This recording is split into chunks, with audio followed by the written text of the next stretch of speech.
The views and opinions expressed within the video content found on the Indie Comics Network are those of the speakers and do not necessarily reflect the views or positions of the Indie Comics Network or its sponsors.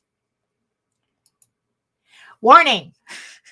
The live broadcast may contain loud, obnoxious, shrill, and alarming noises that might be considered disturbing, if not outright uncomfortable to listen to, especially if you are wearing headphones. Like that.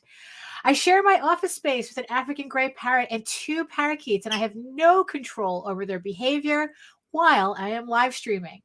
And I have where's my line? Oh, line.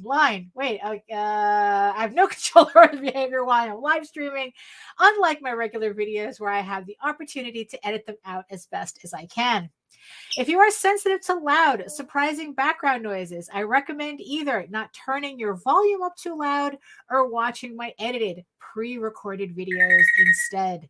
Viewer discretion is advised. Okay, let's see. Did I do this correctly? Poof. Okay, there we go. Almost there. Oh my goodness. Okay, where is everything? Okay, there we go. So it's like I was spending time trying to fix the thing here, the live, the Streamyard back end here with all my graphics and stuff. So hopefully it'll be a little bit smoother. So let me see. Make sure I could find everything. So there we go. So hello, everybody. Welcome. Let's see who's joining me in the chat already. Oh, hello, Ephraim. Hello, welcome. Hey, Allison. Yeah, nice to see you here. And of course, the one and only Nita Lanning, who is being my VIP bouncer for the day. So if you want to see your comments pop up, be nice to Nita. Say hello first. Be nice to her. But remember, it's like, if you want to get into the VIP room, you gotta behave yourself, or at least pass a couple of bucks to Nita, and she'll let you in. So, oh my goodness, here we are at another Wednesday. Oh my goodness, it's like I'm feeling all discombobulated today. Let me yes, and I see you, the four people who are watching me from regions beyond. Yes, I see you next to that giant eyeball on my screen. And if you are joining me from Facebook, from Twitter, or from Twitch, well, from Twitch, I guess you can chat on Twitch. But if you're joining me from Facebook or Twitter, come on over to YouTube and join my sexy people in the chat. It's a lot easier to have a conversation, because sometimes Facebook acts up, and Twitter especially doesn't allow you to comment during a live stream. So and of course the one and only Jake is here. Jake is here. Wait, and Joe is here. We all know what that means, right? I don't know who it is, but it probably is for Hogwarts guys. I asked my friend Joe, I asked my friend Jake. They said it was for Hogwarts guys. There you go. We are now official. We can now officially start the program. Hello. Oh my goodness. So yes. So for everybody who's joining us for the first time, yes, so that is the parrot right there. But me talking right here. Hello, everyone. My name is Daphne Lage, and I am a cartoonist. I am an illustrator, and I'm a comic book artist from New York, which explains a lot. I have been self-publishing comics since 1992, and I am known for the furry fantasy adventure Tall Tales, which returns to Kickstarter early 2023. So keep your eyes out for that. And I am currently known for my medieval fantasy soap opera drama, Eagle Raven, Heir of the First Unicorn, in its last 2 days on Kickstarter. What a run it has been for this campaign. Holy moly. I mean, these things get stranger and stranger as I the more I do them, that's for sure.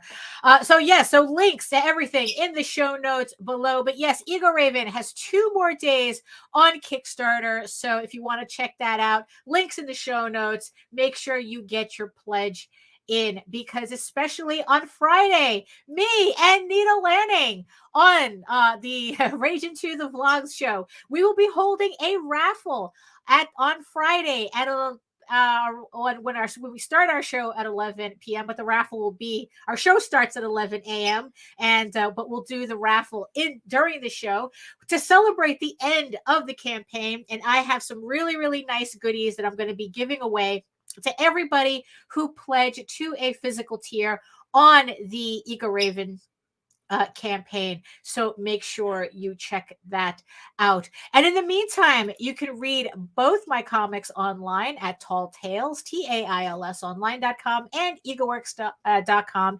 EGOWORKS. And you can check out all my videos on how I make my comics here on YouTube at my channel at Daphne Lage Art, which also simulcasts through the Indie Comics Network. So make sure you like, you subscribe, you hit the notification bell so that you get notified whenever any of our shows go live. So, and on a final note, if you are a fan of Tall Tales, JD Calderon, the writer of Tall Tales, also has the Oswald Chronicles on Kickstarter right now. It's funding. I'm not sure how many days we have left. We still have a bit to go on this. So if you haven't checked it out yet, please check out the campaign, make your pledge. Let's end the year on a right note for everybody. Thank you so much. And speaking of comics, because I figure I finally put this in. Yes, if you yourself are running a campaign for anything, really, make sure you save 10% on your next Gemini mailer order using our coupon code RAGIN10. I actually have to take advantage of that myself. I have to buy a crap ton of bags and boards for my next couple of campaigns, for our next couple of campaigns, because it's not like we stop using them.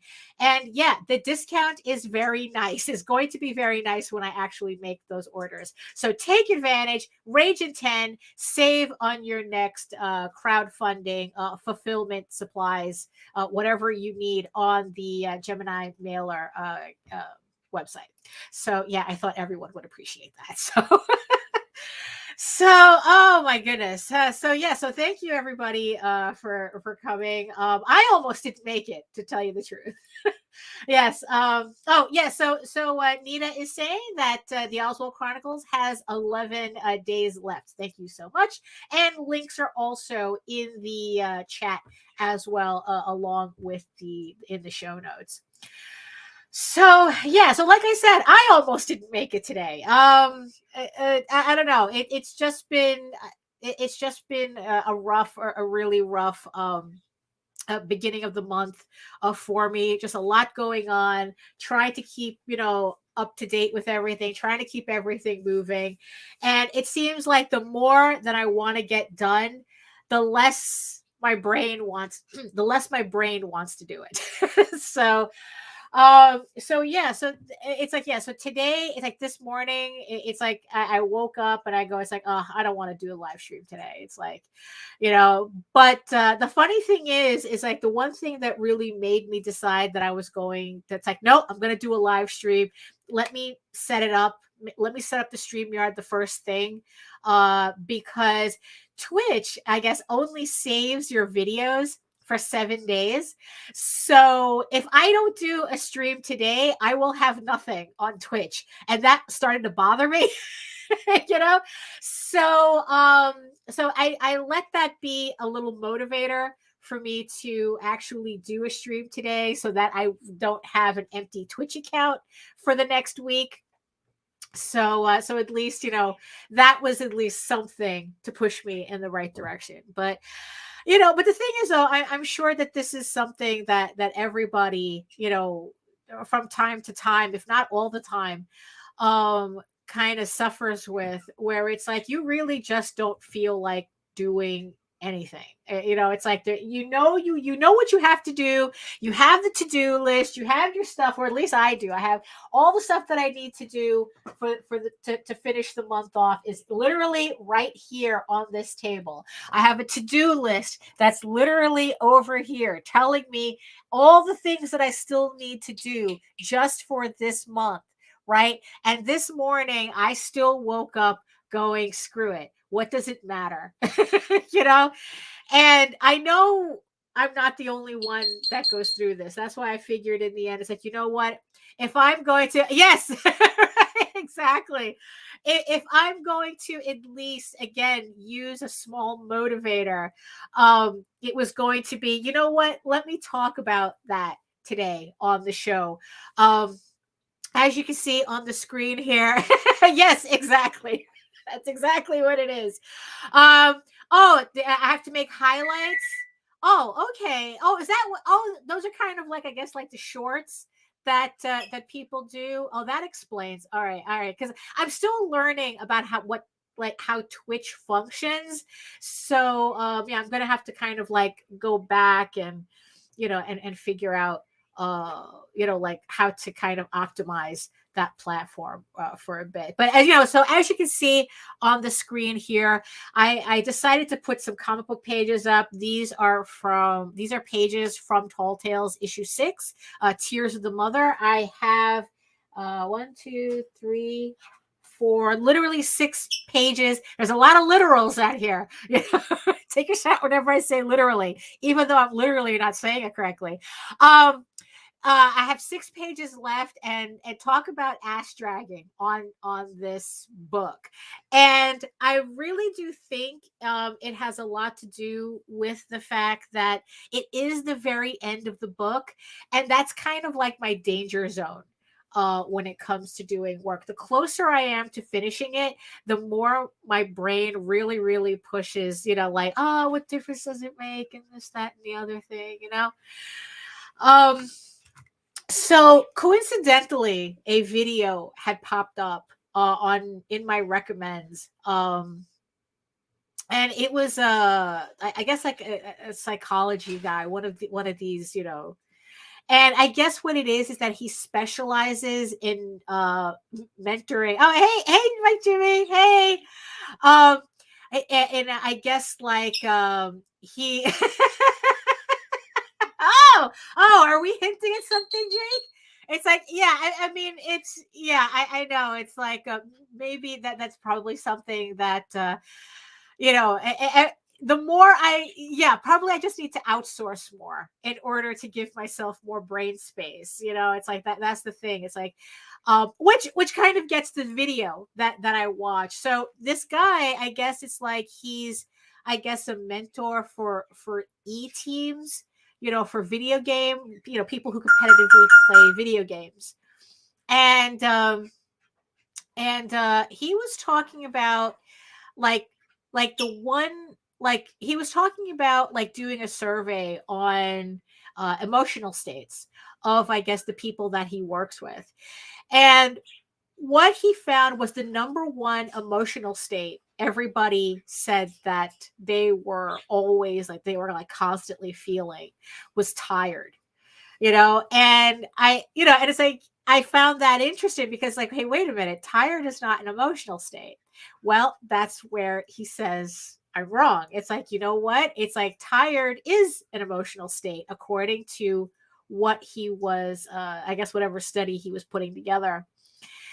And he was, talking on this video, trying to explain how, it's not a coincidence that that's kind of like the one thing we all have in common, no matter what we do, even, and he was like, and he says, people who work out all the time and they take care of themselves and they're doing all the, the low carb or the keto or whatever the trendy, diet they're doing or whatever. In the end, they're still feeling the same way. It's like, why am I tired all the time? It's like, why? It's like, it's like I sleep so much, it's like, I'm doing this, I'm doing that, I'm cutting out sugar. Why am I tired all the time?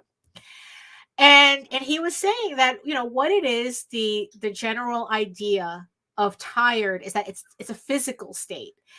And because we think it's a physical state, it's something that, like we always think we have to actually be physical to get out of. And what he's found, or what he's hypothesizing, or pretty much what he was saying in this video, is that no, being tired is actually an emotional state, just like being angry, or or sad, or whatnot, or happy. Then you have tired. So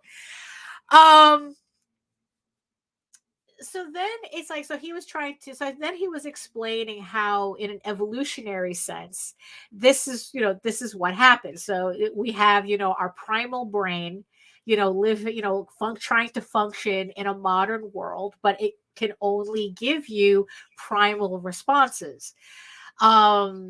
It's kind of like, I remember reading about this kind of theory, that it's like we're still in a time sense, we're still cavemen, but we just happen to be living in modern times, and our bodies just haven't caught up.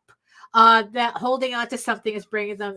Yeah, that's true. Depression is not always about sadness. That's true. It's like I read someone in the comment section of that video saying that depression is kind of like the inability to do anything. Like you just can't do anything at all. So he was talking about, in an evolutionary sense, how it's like tired is what happens when a goal is so far off, and it looks like so not only daunting but useless. It's kind of like when you're about to do something you don't want to do. And what's funny is that, especially now, is like he mentioned doing your taxes, right? How it's like nobody likes doing their taxes. And what always happens, you're about to do your taxes, and all of a sudden you feel exhausted, right? You haven't even done anything yet, and you feel exhausted. And what he was explaining is that that's not a physical reaction to the taxes. It's a mental reaction.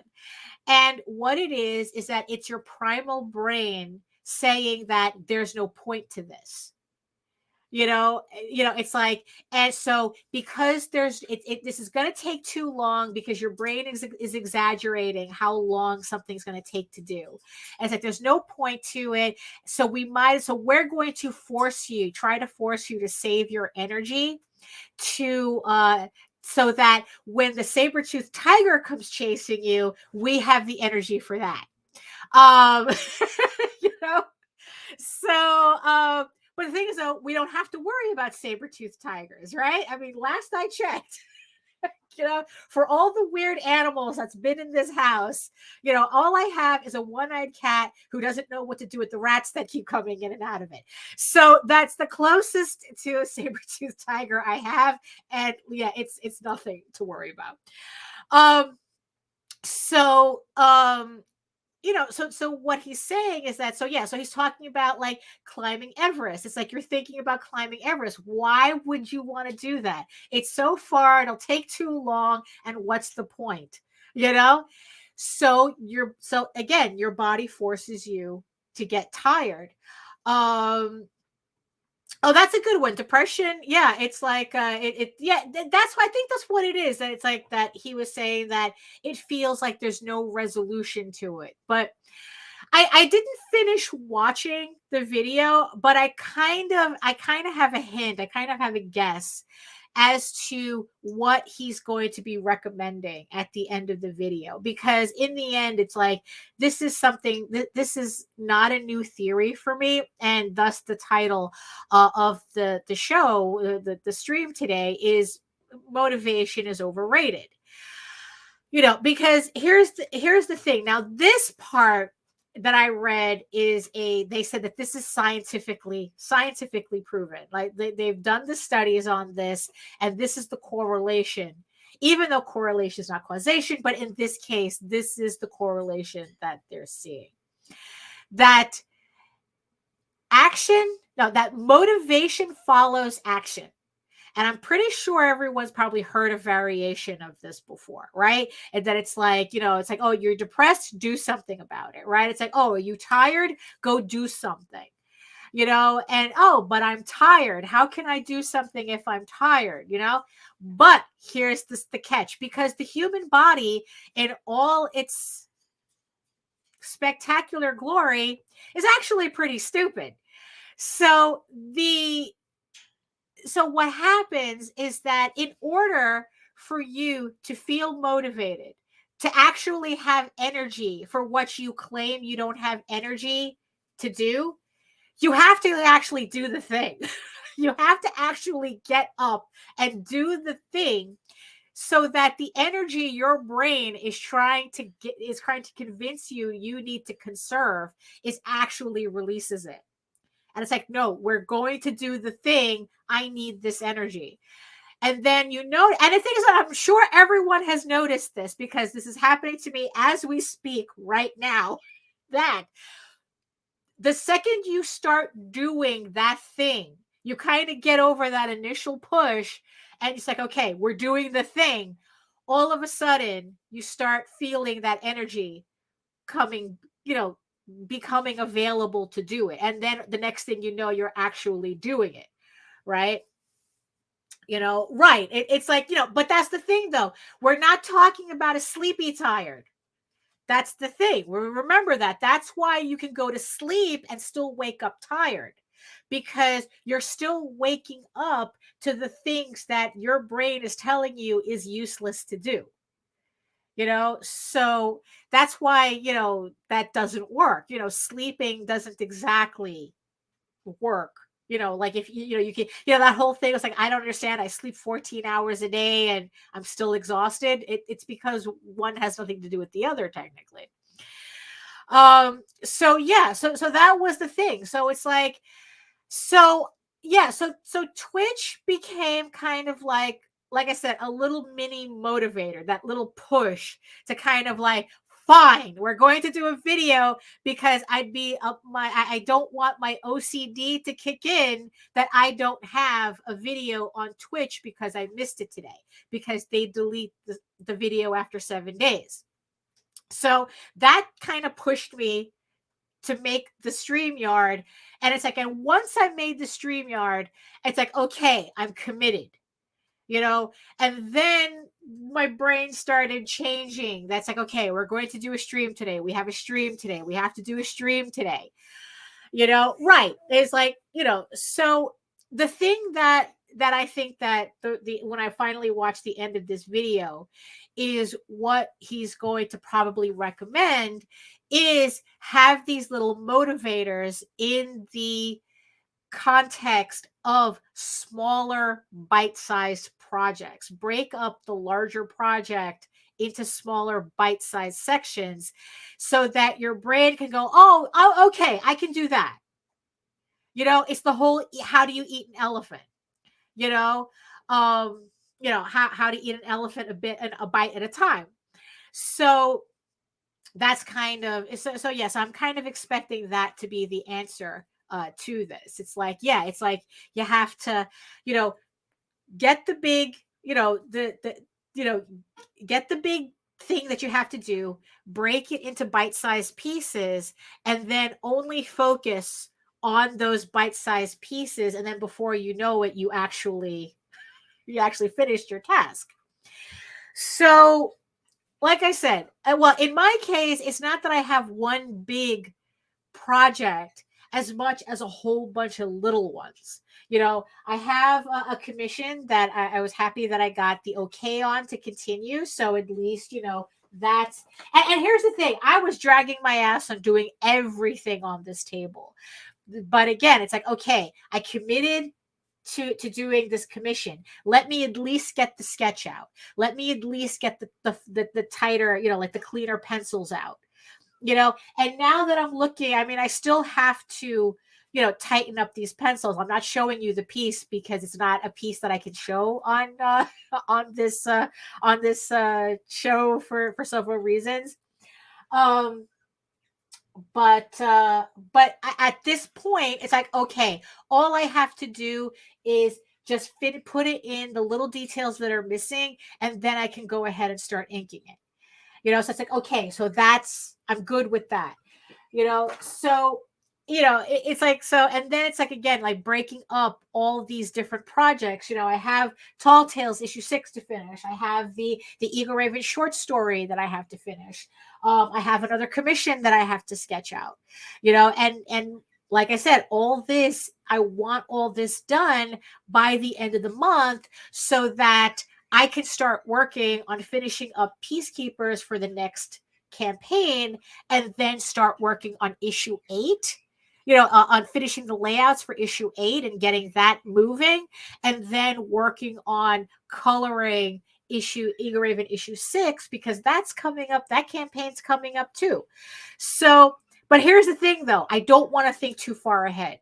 Because if I start thinking too far ahead, then I start to panic myself again as to, oh my God, I'm already thinking about Eagle Raven issue 6 already. I have to finish coloring that. And then it's like, we don't want panic mode, So no, we're bringing it back to December today. We're bringing it back today. I have these 6 pages for Tall Tales. I have them at least on the table. Now here's the sub problem that I have, right? So I have this page that I'm working on that I'm dragging my ass on, right? And it was kind of bothering me because I should have had this page done days ago, but it's like, okay, so I had, like Jake had said, you kind of have to be conscious of your unconscious decisions. So last night, I realized, why am I dragging my ass on this page? And it's like, okay, because it has all these little noodly details that I really, really don't feel like doing. So it's like, I don't feel like doing them now. It's like I got this far, but it's a chore. This type of scene for me is a chore. Past me was being very ambitious with these panels for some reason. We were trying to do something, but today me was like, what the fuck were you thinking? Why are you bothering me with this? So okay, so there we go. So I targeted my unconscious decision. Now, how do I move on from that? How do I kind of push myself over? I still need to get the work done, So it's like, okay, here's the thing.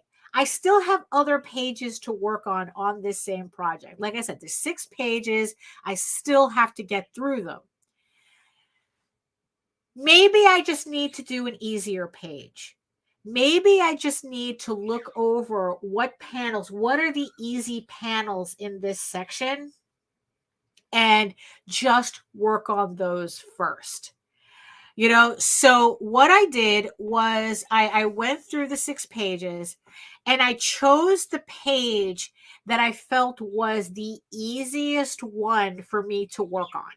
Like, it doesn't have a lot of things going on. It's basic characters, no backgrounds, right? It's like very simple details.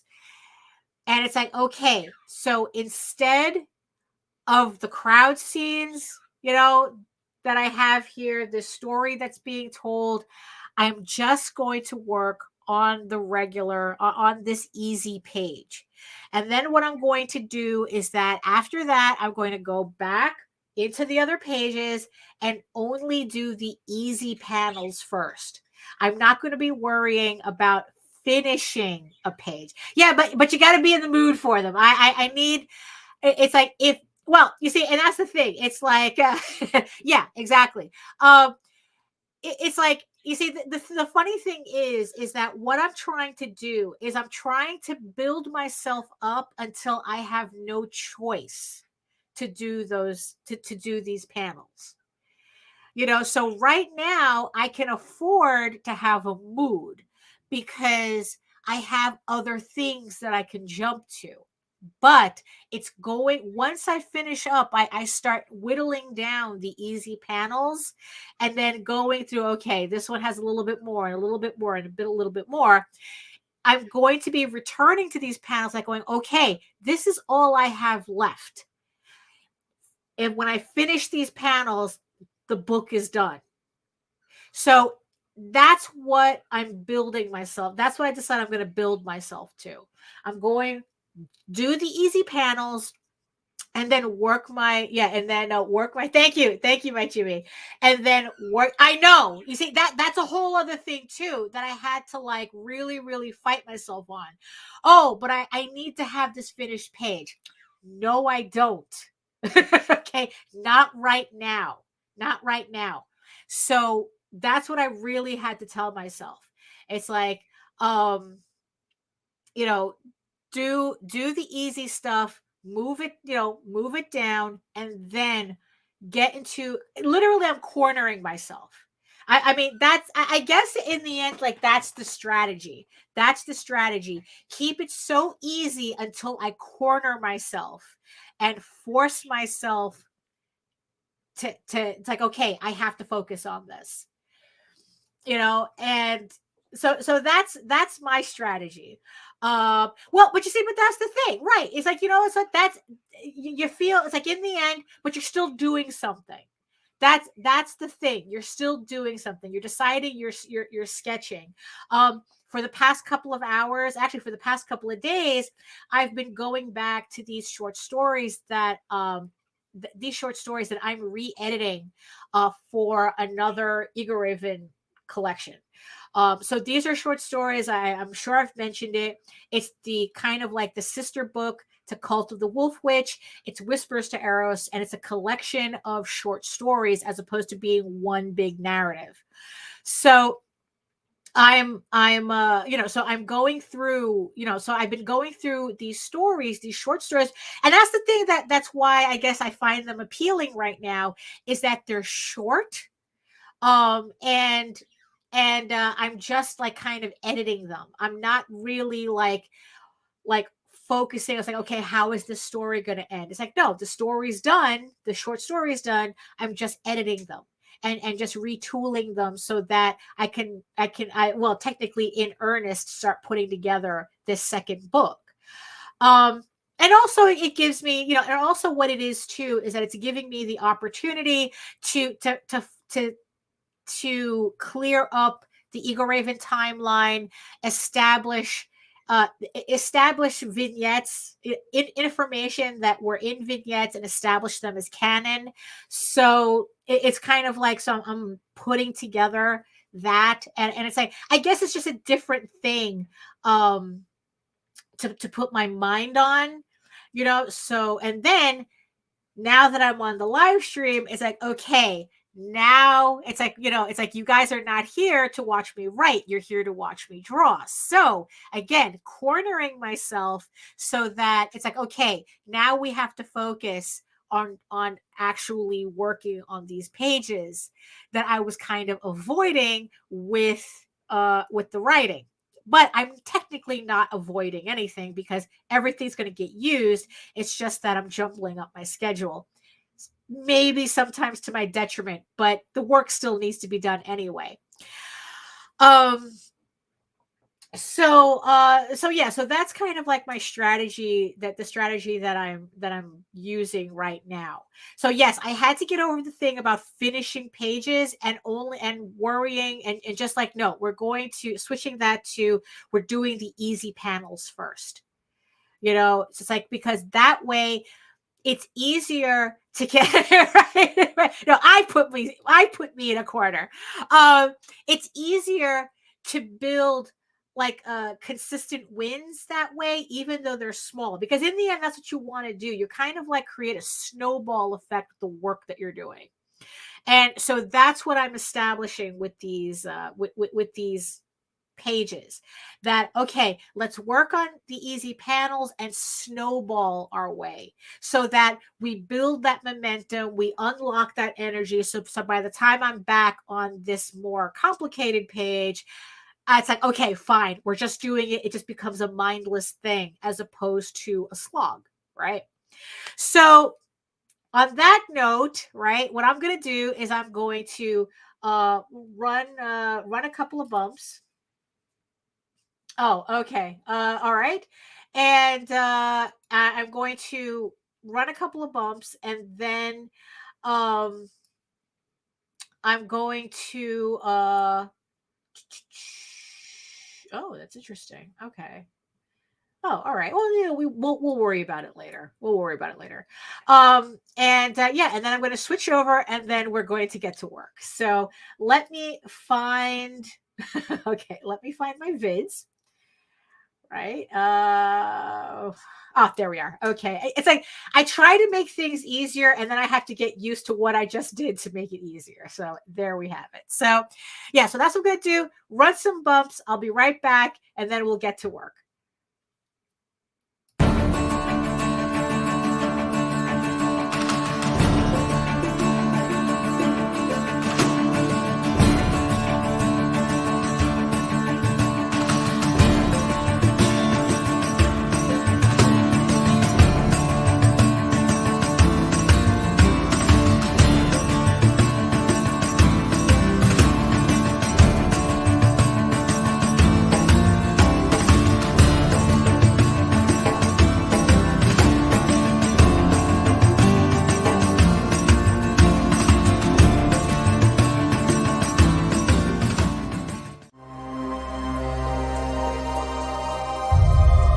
It is difficult to write these words, but I must for my own sake.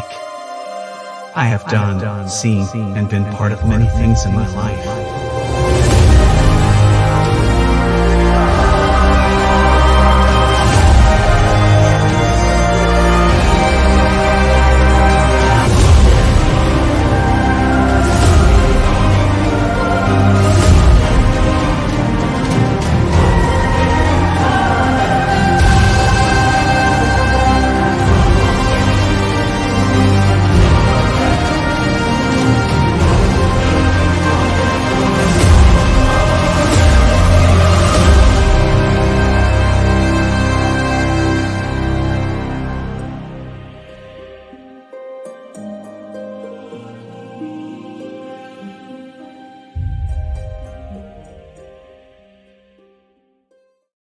Right. Okay, there we are. Just give me a minute. I'm just trying to look at something here. Let me see. Let me see what we got here. Yeah, okay. I don't know how to do this. I don't know how to do this. So, okay, so never mind. I'm just gonna have to get back to this. There's something else. Okay, so I'm not gonna worry about that right now. Yeah, hold on for a sec. Let's see. Actually, you know what? Secret message to Nita. I have to figure it out later.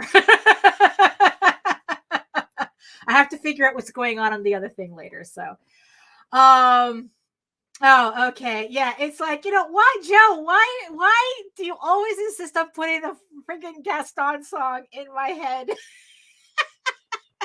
It's like, it's like, it's like really, it's like, no.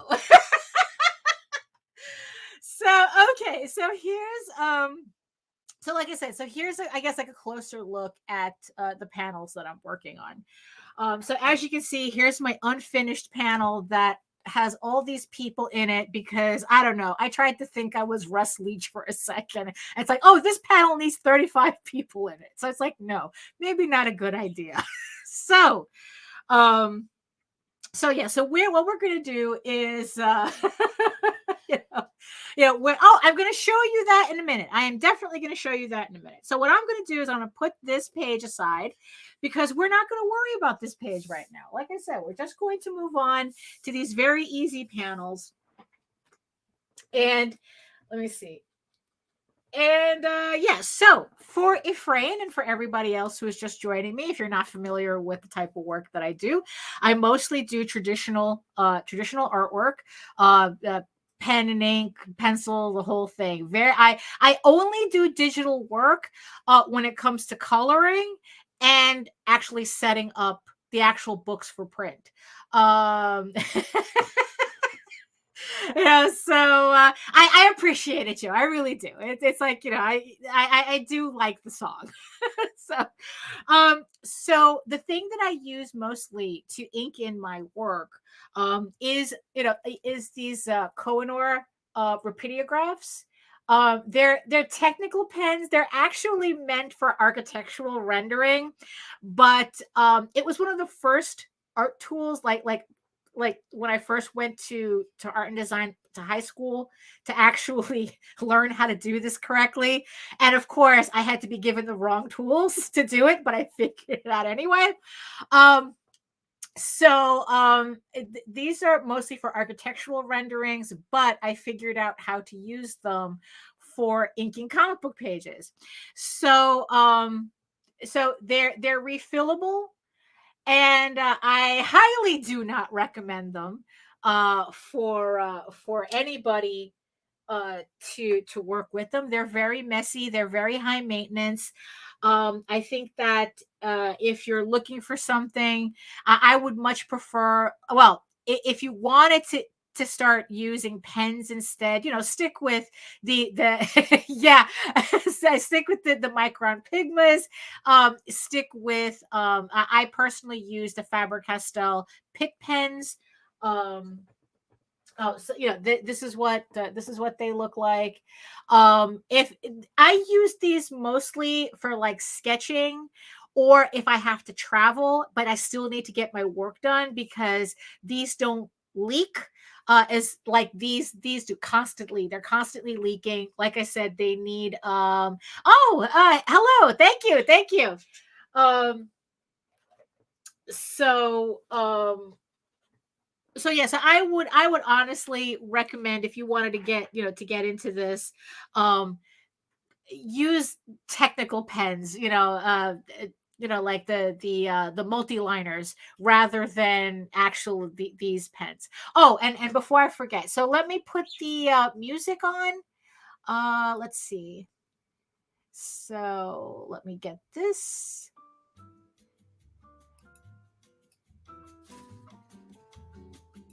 Oh yes, the new theme song for the. Okay, so how's the sound? Can you hear it? Okay, good. Thank you. So there we go. So we got a little bossa nova in the background, and we're gonna start inking. Oh, and here's the thing too. You always have to keep, when you're not using, you always have to keep the nibs capped, because the ink dries out really fast on the nib. And then it's just a mess to get them started over again. So right now I'm using the number 2. This is here we go. Here's the there we go, the number 2. But like I said, I do not recommend these. It's like I've just been using these for years. And I'm just really used to using them. But yeah, that's what I use. Oh yeah, it's like I could never get into the brush, like using brushes or the dip pens. I don't know. I guess like the control that I liked, I just got too. It was just too easy to get.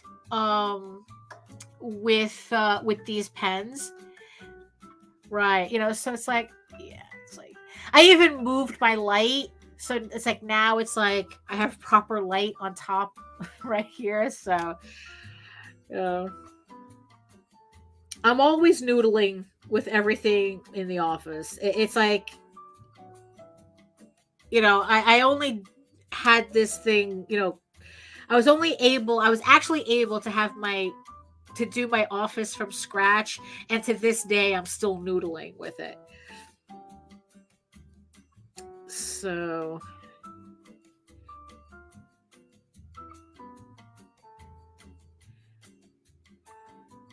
yeah, so that's so the thing is that I can never yeah, it's like I've been having problems getting the chat to work in OBS again. I'm having issues with that again. So yeah, so I'm going to be kind of like doing the lean, right? Or if there is a question that seems like that you guys want me to answer, Nita will put it on the screen and I'll see it on the screen that's in front of me right now. So I don't have to do the lean.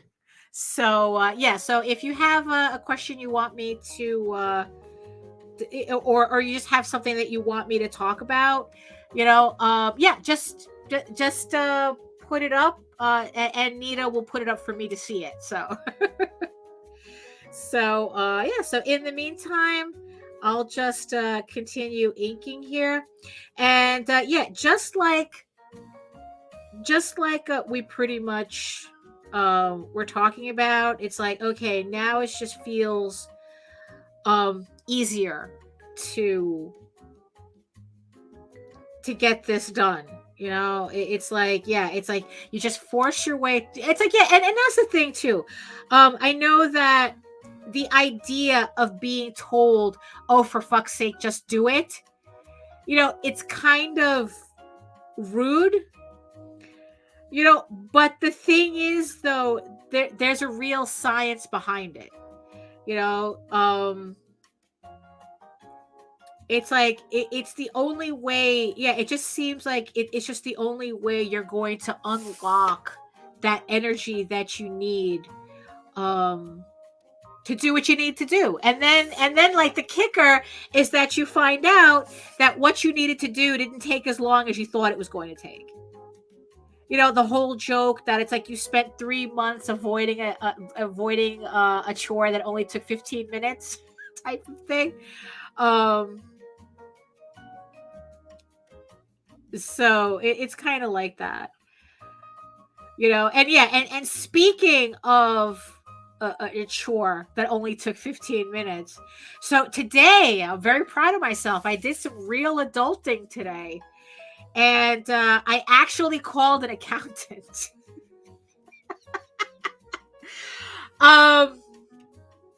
What is it? It's like this. What's funny is that this has been an accountant that I've had like saved for like, I don't know, like for about 10 years, you know. Oh, there we go. Oh, okay. Oh, you use a crow quill. Yeah. Oh, so look at it like this. I have to turn my head anyway because, like an idiot, I just remembered OBS is on this screen, Streamyard is on that screen. So if when she brings up the comments, I still have to turn my head. So luckily, I have pretty good peripheral vision. So when I see something flash in the corner, I know she's bringing up. You know what? I'm so stupid. Hold on. I'm so stupid. Wait a minute. Okay, we're good now. We're good. Jesus Christ. Why do I make things so difficult for myself? All I had to do was move Streamyard to the screen in front of me. Jesus. Okay, so yeah, so now Nita can continue bringing up comments. And I will actually see it. Like supportive comments over forceful commentary. There we go. I can actually see it.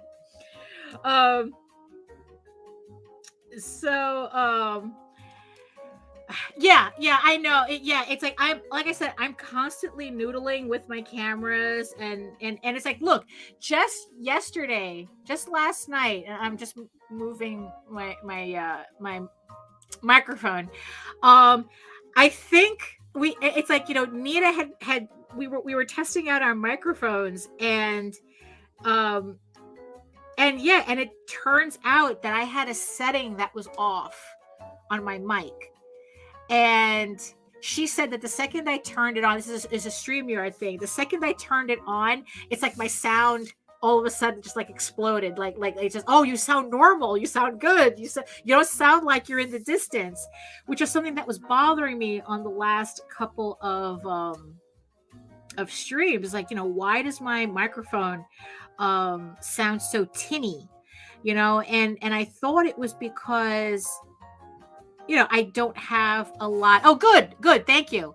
That didn't have like good acoustics in here, but no, it just turns out I didn't have something checked. What is it? There's a setting in Streamyard called echo suppression or something. And I had that unchecked. And it seemed that, and I was doing something else, and I go, oh, what happens if I click this? And it was like, oh my God, your sound is so good now. Yeah, the echo cancellation. And it's like, oh, that was my problem the entire time. So yeah, I'm constantly noodling with the setup. Like even the lighting over my desk, I had to change it. Because especially at night, like at first I had the light in front of me. And at night it kind of got difficult because I would get this shadow over my work because the light was over there. But I would only notice it at night, probably because once I lose the light behind me, that's when it becomes more noticeable. And I decided, okay, what I really need is I need a light like opposite me here. So here's where I'm sitting, like the back behind, like the side of me right here, and the lamp is clamped right here. So it's like it's coming over this way, and it's much better. But now I'm irritated that now there's a kind of like a dark spot in this corner in front of me where the lamp used to be. So I'm probably just going to get like one of my regular lamps that I have upstairs and put that in this corner. So I don't know if it'll like balance out. So maybe it'll balance out the light better this way.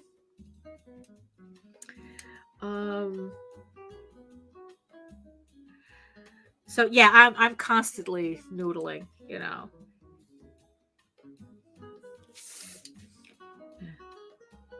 Oh, so yeah, so like I said, I was doing adulting today, and yeah, so I had to call an accountant because, like I said, this was someone that I've had like in my emails for about like 10 years or something. And I go, oh, if I ever needed an accountant, because usually I do it myself. I do my taxes myself on TurboTax. But I guess they changed the laws, some of the tax regulations, or it went into effect this year or something, that if you make more than $600, you have to declare it. And so yeah, so especially with the way my last Kickstarters have been performing, especially the volume 1 trade paperback, I go, damn, it's like I'm gonna have to do this seriously. I mean, it's like, look, I almost had a campaign reach 10,000, so it's like I gotta, I really gotta do something serious about that, So now the thing is, though, going back to the topic, I was kind of procrastinating. I had been procrastinating for the last 3 months to call this, to call the accountant. I was about to say attorney, accountant, to call the accountant.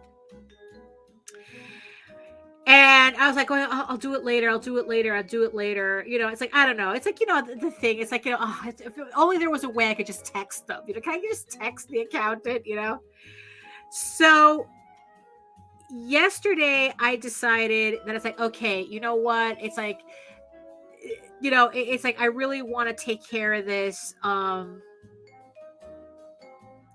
really want to take care of this. Let's just finally do it. That's me talking to myself. Right.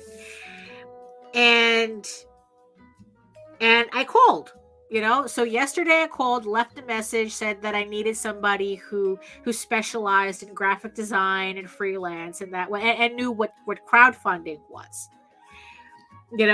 because that was going to be important. And this morning they called me back. We talked a bit. The accountant, I didn't have to explain what Kickstarter was. She knew already what it was. She understood completely what I needed, what I was looking for. And it's like, oh, there we go. So now I just have to wait for her to call me back. Not to call me back, to email me, so that I can send her the information that she needs to get the process started. And then I can be officially an adult once it's done. So yeah, and it's like, and it was one of those things where I made the call. I think we might have talked for maybe about 15 minutes, and then that was it. Now the rest is just me looking through, going through all my receipts, making sure everything is listed and accounted for, because it's like, you know what? If I'm going to pay for an accountant, I'm getting as much stuff as I can deducted from what I'm doing, and so it's like, so I just have to put that together, which I don't think it's really going to be that big of a deal, because I kind of keep everything organized to begin with. And I'm pretty much, I'm probably as ready as I can be for the tax season. Oh, isn't that an exciting conversation you guys wanted to hear from me, right?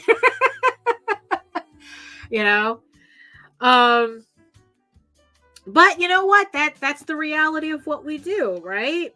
I mean, nothing's certain in life than death and taxes, right?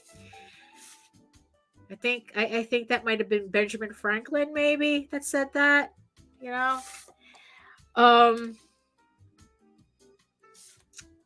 But in the end, but like I said, it was a chore that I wasn't looking forward to doing, which is why his analogy in that video, the analogy of doing taxes, kind of was very, appropriate, because like, oh yeah, that's exactly what I'm going through right now. It's like, oh, well, it's kind of, it's a double-edged sword. Because while the entire time I was under the radar, I was pretty good.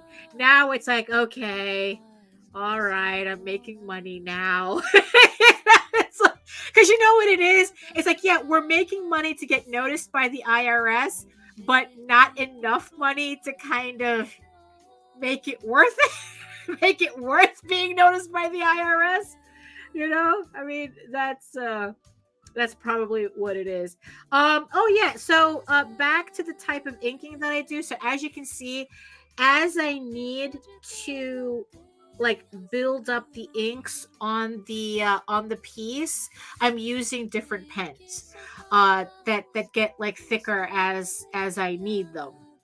So this one, now we're on a 4 point. We're on a, well, it's 4. Where's my thing here? 4. And this is my largest pen that I use, and it's like, that's how I build up the inks on the piece, as you can see here.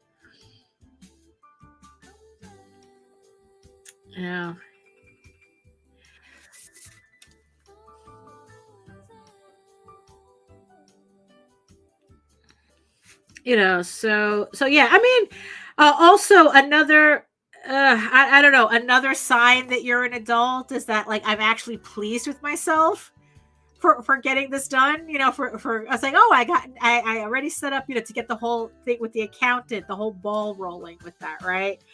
And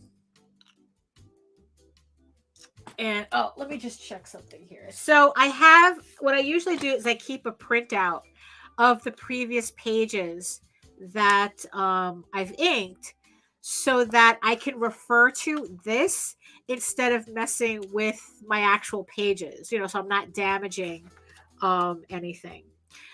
So So now it's like I'm just trying to remember whether I've drawn this character yet in this issue. And of course, I'm just realizing, like an idiot, I don't have my Tears of the Mother issues on my shelf where they should be. So I gotta go find my I gotta go find those issues later and have my. I usually have like a stack of reference issues, so I can go back and take a look at them. But probably what I'll do is, because I'm trying to remember if I blacked out his nose or not. Well, let me not fuss with that right now. So I'm gonna take my thinnest pen. So now I'm gonna take my thinnest pen, which is a something. I don't know, what is this, a 00, I think it is. And I'm just going to finish it off with a finished, I guess, inking this part with this pen.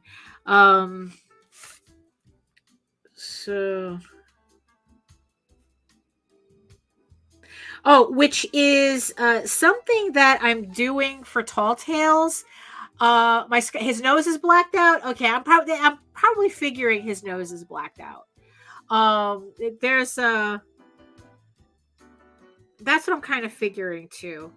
So here's the thing though. So with EGORAVEN and Tall Tales, so I had to really like look back at those pages that I just showed you at, my samples here, to make sure that I'm still following the inking that I did on these pages and not kicking into the type of inking that I'm doing for EGORAVEN.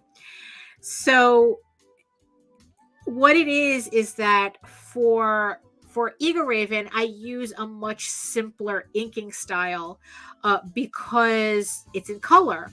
So I don't have to kind of like fill up the space with like details like this. Although I do have characters that have these kind of scale details. So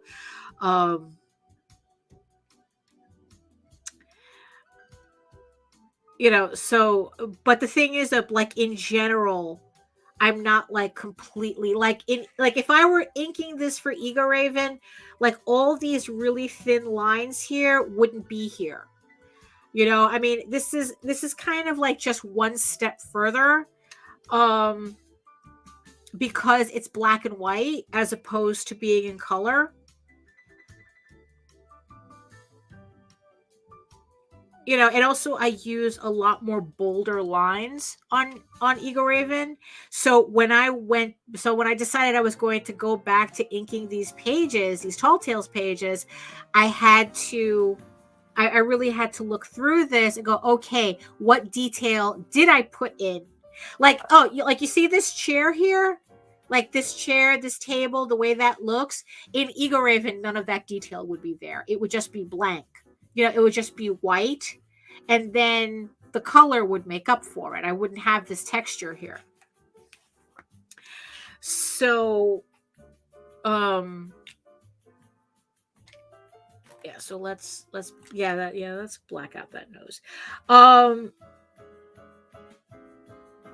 Because it's like I want to keep the consistency on these last 6 pages. Yes, Tall Tales is black and white. Right as of right now, Tall Tales is pretty much going to remain black and white until I complete this storyline. We are toying around with the idea of having it colored, but not anytime soon. Because it's just not something. Yeah, so we're just going to like finish it up in black and white. And then probably in the future, it's like we'll revisit it if it needs, But EGORAVEN, when I started doing EGORAVEN 2 years ago, remastering it pretty much.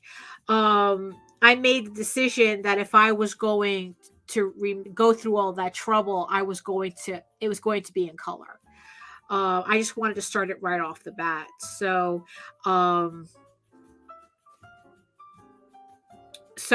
yeah, so that's kind of like what the difference is between the two series. And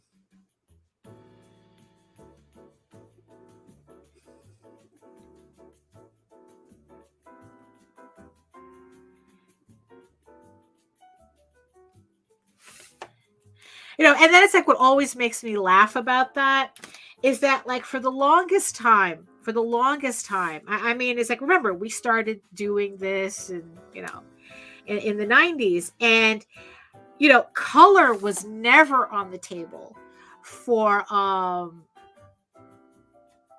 yeah, you see that's where I got a lot of the influence from the Conan, from those Conan books, the Conan, it's like the Barry Windsor Smith and John Buscema, it's like that's where I really got, I was really following that vibe with Tall Tales, because like I said, that's the thing. It's like back then when we started doing this, color wasn't an option for us. It was way too expensive. You had to print a lot of books to be able to do it. And it's like, look, you had to print 3,000 just to get black and white. So color was definitely off the table.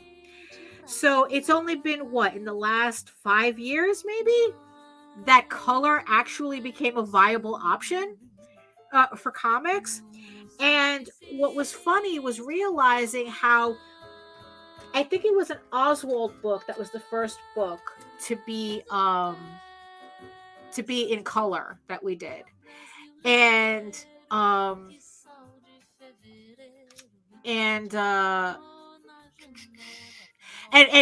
it's like, and we just did it, and it's like, just one day we woke up and we had a color book and we didn't even think about it. And when it finally hit me, I was like, it's like, if this was like a couple of years before, we would have made such a big deal about the book putting out a color book. It's like, oh my God, our first color book and whatnot. And instead we just sent to a printer, got color books, and that was it. It was like, not even we didn't even blink. And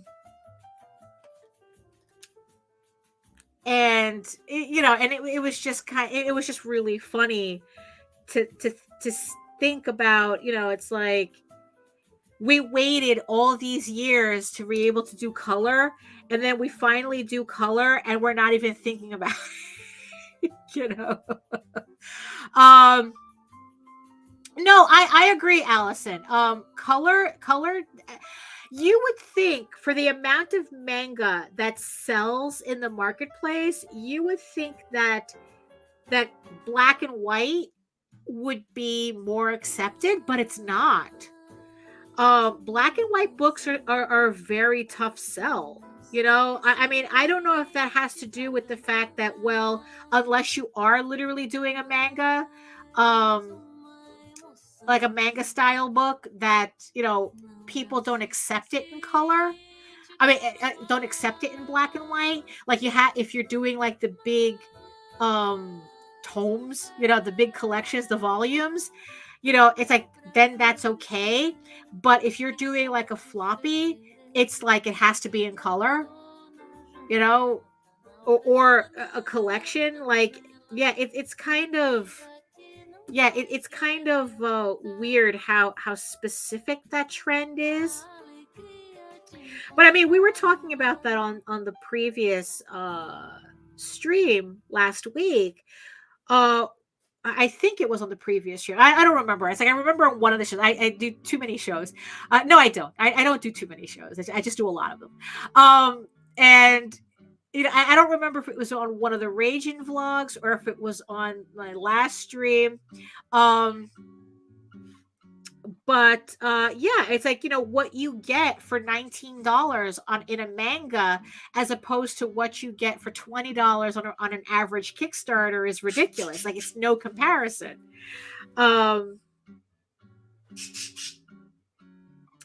so yeah, so I think that if I was doing volumes, I think, for like a reasonable price, I think people wouldn't think twice about it being in black and white. And I was kind of like toying with the format the other day, for Tall Tales, where it's like, okay, what if I could put it together in a less expensive format that's manga sized, and because I already have like a hardcover. Oh, there it goes. There's my stuff.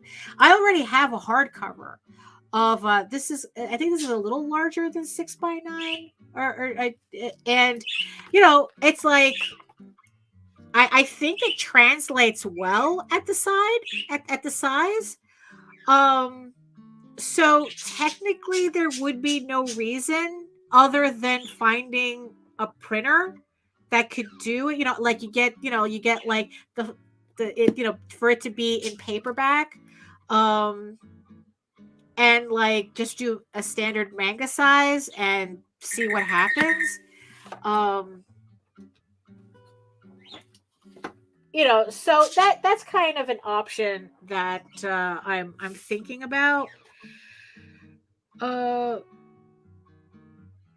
Because then it's like, then it's like you're kind of like latching on to like the whole manga thing, and then it's like, okay, then maybe they'll be more tolerant of the fact that it's black and white.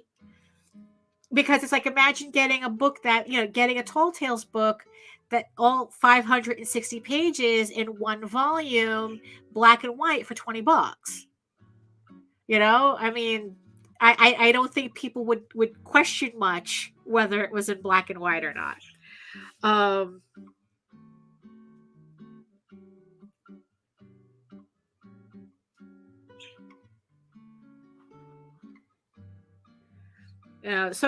that's kind of hey Larry. Hey Larry. Yes, the bird is there. Oh, this was, look, and it just to show you what this is, why I have the disclaimer for the bird, right? For the parrot. So he was doing this thing on his cage where he goes to the bottom and he starts snapping, because it's a metal cage and you have a metal bottom, right? So he starts snapping the edge of the metal, and it makes this horrific sound. I mean, it's just like teeth rattling, because then he scrapes his beak on it, and it's just like it kind of like makes your teeth fall out, type of thing. AJ, no, I wouldn't do, unfortunately, no, I wouldn't do a parrot cam. Oh yeah, that would be good. Yeah, yeah. But it's like, yeah, but Jay, I wouldn't do a parrot cam. One, because technically he's not mine to put. I'm actually taking care of him for my sister, and the thing is, though, is that he's a very neurotic bird, and I don't want people to get the wrong impression by what he looks like. Yes, he's an African gray, but he's an African gray with issues, and I don't want people to judge on the guy's looks. I mean, it's he has it's like, he had a rough childhood before we ended up with him, and yes, him's crazy, and and the last thing I need is for online, for internet weirdos to start assuming things about him that aren't true. So that's why he wouldn't be on camera. So he gets to be a pain in the ass, off camera, right? So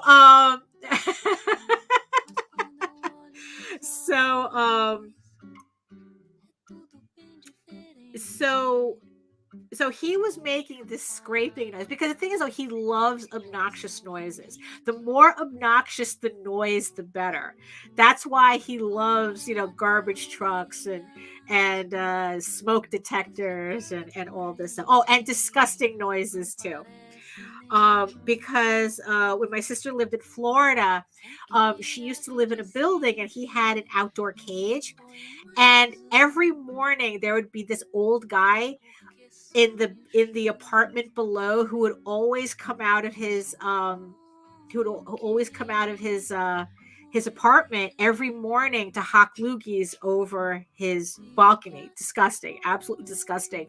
But he loved the sound, and it's gross when he does it. He does it like he still does it to this day.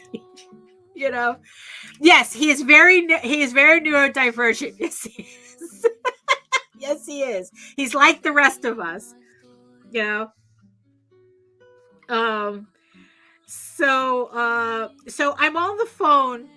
So he calms down a bit. I get on the phone. The second I get on the phone with the accountant, he runs down to the bottom of the cage and he starts playing with the metal piece. He starts snapping it and scraping against it. The lady on the phone going, "Oh my God, what is that noise? Do you have construction going on in your house or something?" And I go, "No." And I explained to her, it's like, "No, it's a parrot. He's being a pain in the ass. He's doing this on purpose." And she goes, "Oh, is he trying to get out of the cage?" And I go, "No, it's like he likes the noise and he just likes being annoying." And so I got embarrassed by it because I can't keep talking to her on the phone while having this racket in the background. The second I leave the office, he stops doing the noise and he climbs back up. And then he starts just doing something else. He just, starts entertaining himself with something else. And the accountant noticed. And she goes, "Oh my God." It's like I told her, it's like I was going to leave the room so that we could talk. And she goes, "Did he just stop doing that the second you left the room?" And I go, "Yes, that's what I'm saying." He's doing that on purpose. So we had a good laugh about it, and she talked about, how she's, specialized in freelancing and whatnot. Like I said, I didn't have to explain Kickstarter to her. She knew it already. And and a fun time was had by all. About as much of a fun time you can have with an accountant, I guess. So it's yeah, he is so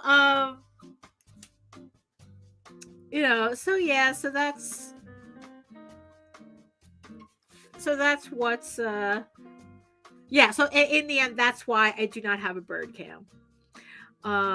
You just get to listen to him in all his glory. Oh yeah, no, I'm sure they would. Yeah, No, luckily the cat that I have is afraid of him, so he doesn't bother. They don't bother each other. Although, so that works out for me as well. Yeah. Because the cat is, and here's the thing, just to show you how much he does this on purpose. So the cat, for some reason, is extremely sensitive to loud noises. He doesn't like it at all. Any loud noise, and he runs out of the room. He goes upstairs to hide. If there's like any particular, he hates every noise that the parrot likes, the cat hates. So, and what happened is that, no. Well, luckily I never had the IRS actually talk to me. So, I'm hoping they continue to not love me. So the parrot figured this out, that if he did particular loud noises, the cat would leave the office. So when the cat comes in the office and the parrot is feeling rather cheeky, or he just doesn't want the cat in the office, he'll start he'll take he has these paper bags that he plays with, and he starts shaking them violently against the cage, which is enough to get the cat to run out of the room. And then once the cat is out of the room, he lets the paper go, and then he goes do something else. So don't tell me this isn't on purpose. You know, so yeah, that's yeah. So he knows exactly what he's doing. Uh,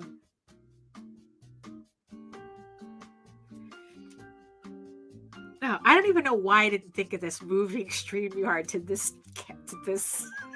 Although I have to admit though, the Cintiq has yeah. So I'm using a Cintiq as a second monitor, and I'm a little surprised at like how dull the colors are on the Cintiq, like how much darker, like it turns like a couple of shades darker the entire screen, and I never noticed that until I just moved the StreamYard tab over to here so I can see everything. um and yeah, actually that's what the accountant said, it selected motion. And yeah, so it's like, and I say, oh, that's why I always have to double check my work on the main monitor. Like, I don't know, like when I'm working on the Cintiq, I don't notice the color shift until I move it to the main monitor and like everything brightens up. But I think in the end it makes sense because the last thing I want is to be staring at full brightness, right? While I'm trying to color. So yeah, so I guess in the end that that makes complete sense as to why that is. I just never noticed it before until now. uh right, it's like, yeah, exactly, yeah, that's what I have to do. I have to move everything to the primary screen off the Cintiq. Like the Cintiq really dulls the color. um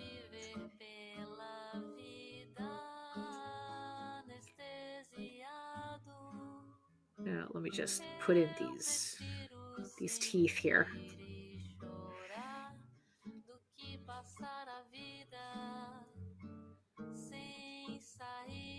There we go.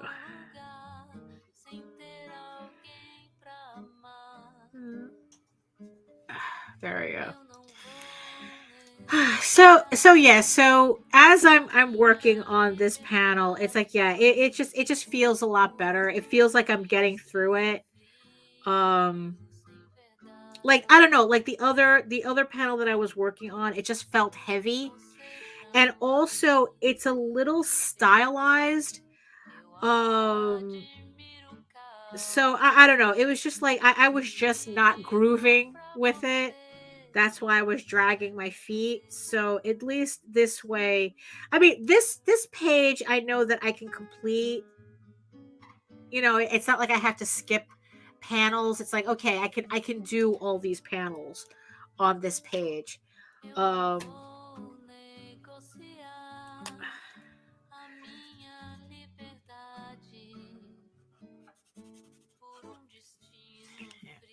so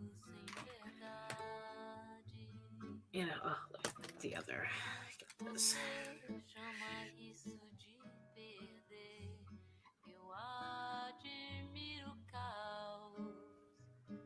Oh, and also the thing is too, is like that whole cornering yourself thing that I was talking about, or at least like that seems to be my strategy right now, is that I want to like do the work in a way where I corner myself, so I have to force, so it doesn't feel like I'm forcing myself anymore, where it's like, okay, we have to do this. And that's kind of like, I guess it's kind of like people who wait at the last minute to do their reports or something, where it's like it just gets to a point they procrastinate um until there's no choice, and then all of a sudden they can just do it. I'm guessing it's probably the same. I guess the same thing that's happening, because that's, now that I'm thinking about it, that's probably what I'm attempting to set up with my schedule for next year, for 2023. I keep saying next year when it's like in a couple of weeks, pretty much. I mean, that's crazy. So yeah, so in a couple of weeks, it'll be 2023. And yeah, and just trying to, like like really like get my schedule for all the Kickstarters and all the books that I have to do locked in. And, after explaining my, yeah. Yeah, look, I don't like it either.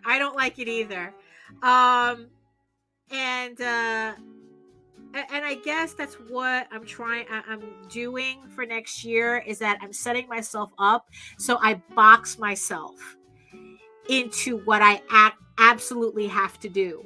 So in a strange way, I don't burn myself out trying to get everything done, which was a big issue this year. I really came close to burning myself out a couple of times, and it's like, again, consistency. Whenever you want, Allison. Whenever you want.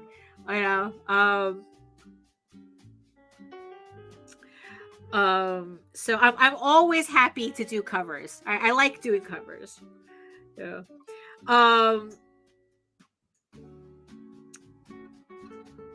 And yeah, so that's kind of like also the irony of it. So it's like, I'm trying to box myself in so that I don't burn myself out by focusing on, by hyper focusing, by trying to get myself to hyper focus. So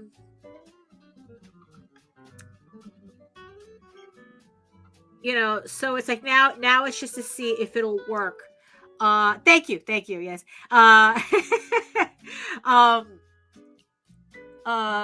Yeah, now I just have to see if it works the way I think it will. My schedule. Because part of it is pretty much not working on a book until about a month. Not like finishing up a book until about a month before it goes live. I think what it is, in my attempt of trying to do so much so far in advance, I was tripping myself up. So, actually, let's see, if I do this, okay.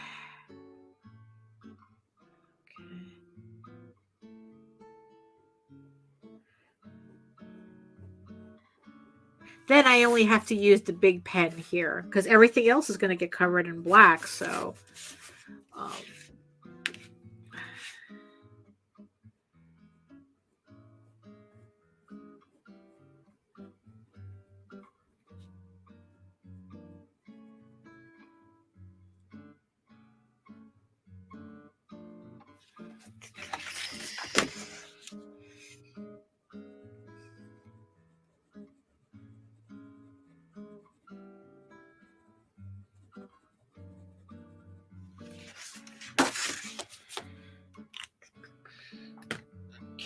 let me do the small details first.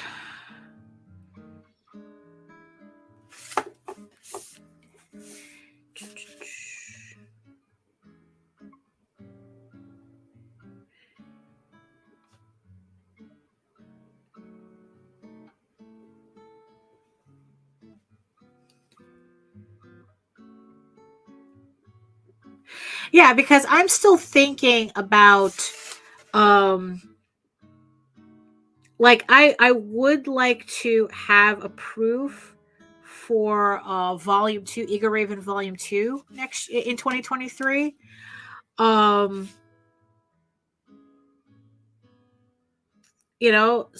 it's like, I think that in and of itself is going to push me to really, you see, this is why I don't recommend these pens for anybody. Like, I'm used to this.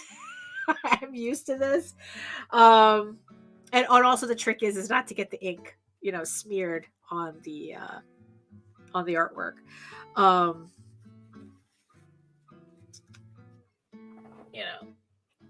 They're like I said, they're very messy.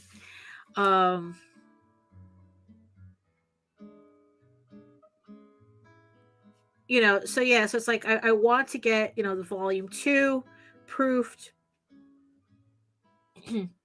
But at the same time, um, you know, I really, you know what it is? I guess it depends on how much work, how many of the other issues, because in 2023, you know, the goal is to get, so say 9, 10, 11, 12 those issues done in 2023 so that I could start releasing them in 2024. So with the way I want to pace myself, like I haven't decided whether it's like, okay, should I pencil all the way through? Should I, you know, get the pencils done and then inks? You know, it's like try to get everything done. You know, like I know that if I get those pencils done, once I get those out of, like, the pencils out of the way, the rest of the process doesn't really take as long. I don't know. It's just, you know what? I have to actually see. I really shouldn't be guessing this. I mean, I'm only gonna know for sure once I start doing the work. Because, like, the reason why I was able to get these previous 5 issues done, so okay, you like doing everything all at once. Yeah, I mean, that's kind of how I'm feeling for next year. Because, like, the reason why I was able to get so many issues done so quickly is because technically they were done already. All I had to do was, you know, tweak the panels, you know, tweak panels or whatnot, and and get them colored. I mean, issue 6, issue 7 were already laid out, and I have them penciled. I just finished inking issue 7, so technically they're all flatted. I just have to color 6 and 7, and then 8 I'm still working on the layouts for. So, I mean, honestly, the layouts is part of something that I want to finish this month as well, so that I could start penciling the pages in January. Actually, actually, I just reminded myself that was on the schedule. You know what it is? I think what I have to do is because another thing that kind of works for me, Kaizen. You research. Okay, so I'll keep that in mind. Kaizen. That sounds familiar. Yeah, Kaizen sounds familiar. So yeah, I'll definitely look that up. Because now you got my curiosity going. Let's see. So yeah, so I just haven't yet decided yet, like, what I'm actually going to be able to accomplish.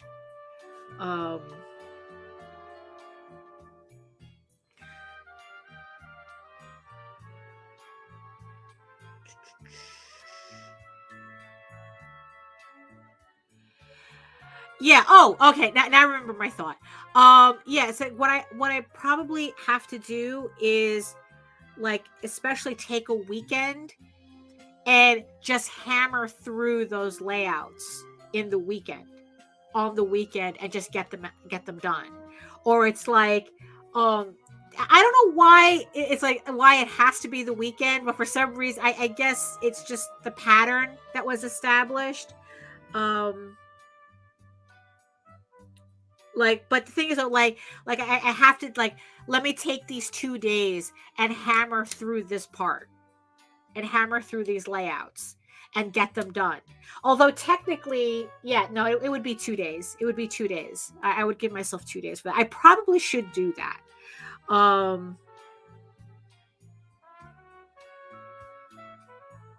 You know, just like, you know, technically with this inking, like in a weekend, if I just inked everything, like laid down the base inks with the number 2, you know, not worried about, you know, don't worry about anything else but that, I probably could get these 6 pages done in a weekend. Because I've done it before. You know, I guess it's that whole breaking down the tasks thing.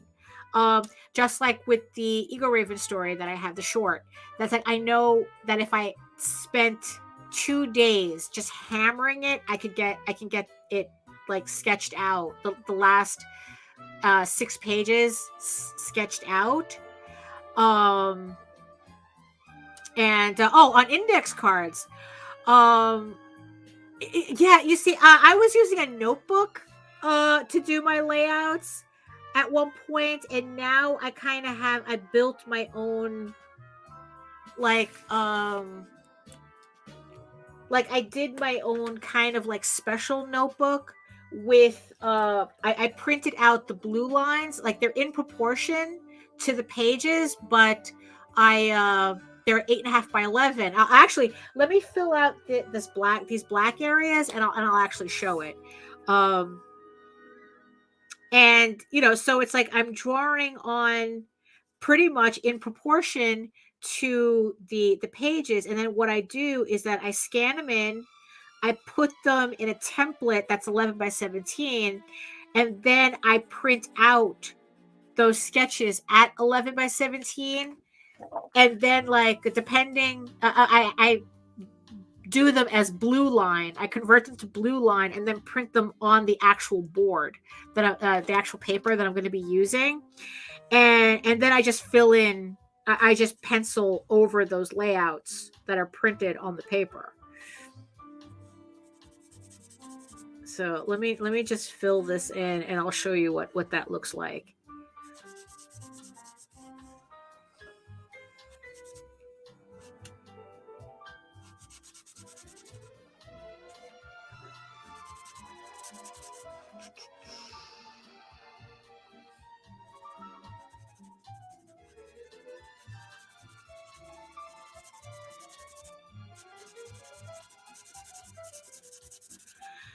So there we go. There we go. So here's here's a nice finished panel. You know, there we go. I didn't feel like I was slogging through it. I didn't feel like I had to. It's like I just like, okay, easy panel. Let's get through it. And guess what? We got through it. So there's my one panel. But you know, and of course I'm going to continue the page, but I just want to show what I have laid out here. So this so this is a binder that I put together for my Eagle Raven layouts. So what I have here, so this is my script for the series, so it's for the entire series. So everything starts off as these tiny thumbnails, literal thumbnails on this, and so they're just like that, just me trying to pace out the script, break down scenes,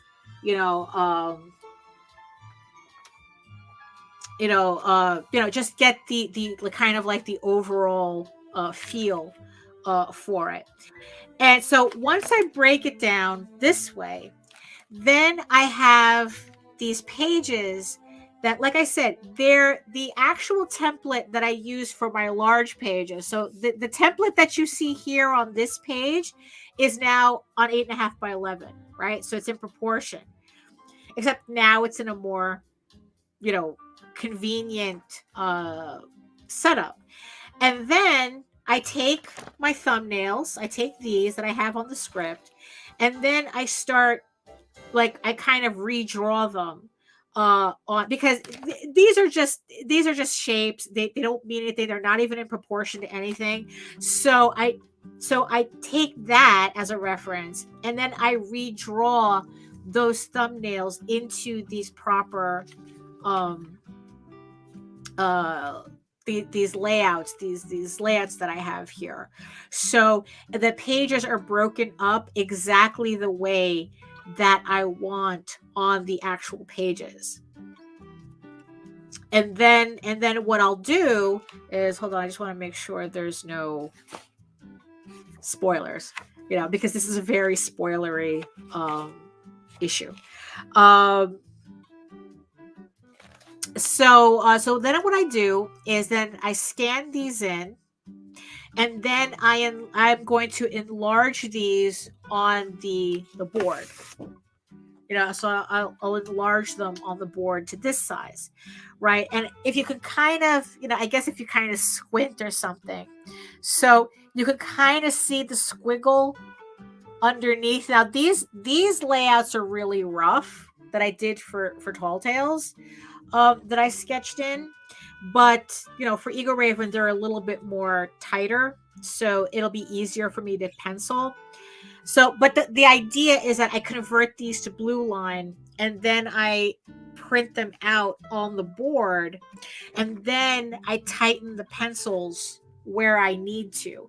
Well, I just tighten the pencils. That's pretty much. I mean, these layouts are pretty good, but I wouldn't ink directly on them. I would still really put in how it's going to look, tighten them up so that when I ink, it's literally the equivalent of tracing, because then it's it's kind of like creating an environment where I'm trying to keep my mind out of it as much as possible.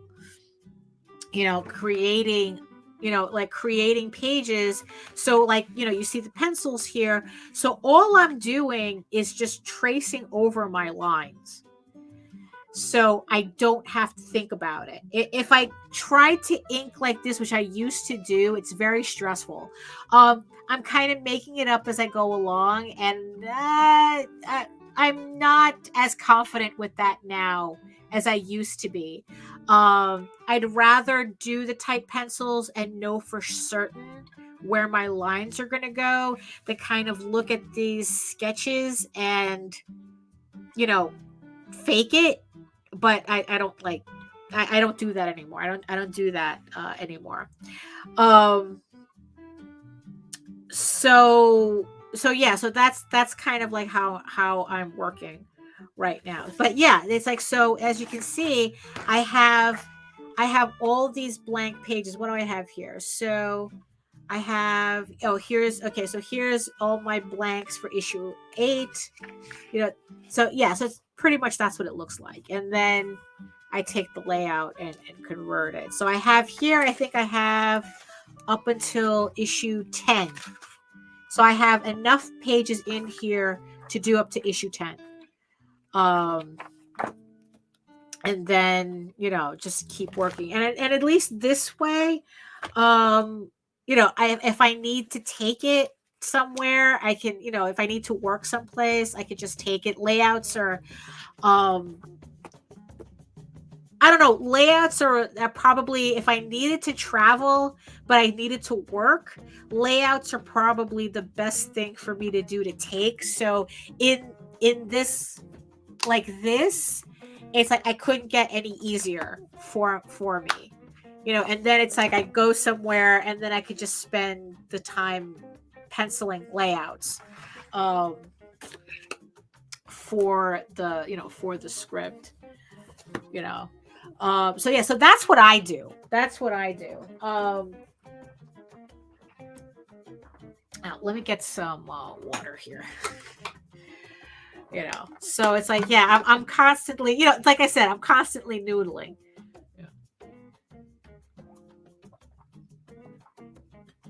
Trying to find, more efficient ways of being able to do my work.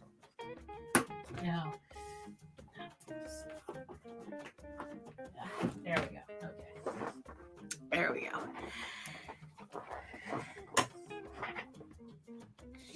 So let's see.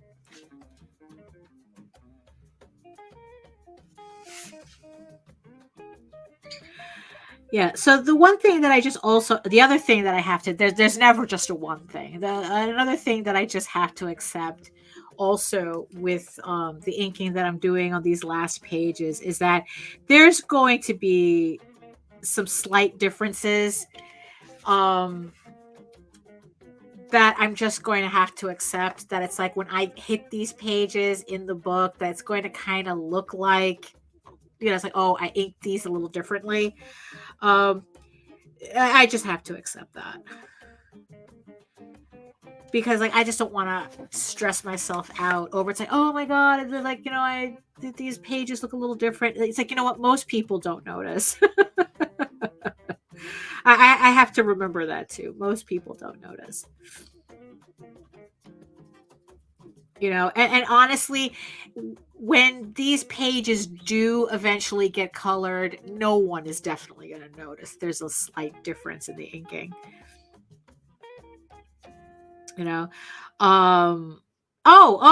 one thing I'm going to try though, because I was just looking at the hatching here, and it just reminded me of something that I have to try in Photoshop, where I want to see if I can like create my own like textures, but of my own textures, so that like I can ink easier without having to put in all the details by hand like that. I was testing something the other day and I kind of sort of got it to work, but not quite. So what I'm planning on doing is taking an 11 by 17 sheet, right? Like this. And then I'm going to divide it up into 6 panels. And in each of those panels, I'm going to do, I guess I'm going to fill up that entire panel with a pattern that has appeared multiple times in my comic work. Like in this case, I would want to see if I could like make this hatch right here into a pattern, so that I can, so next time, instead of having to do this by hand, I could just go into Photoshop and just plop it right in. I mean, in theory, it should work,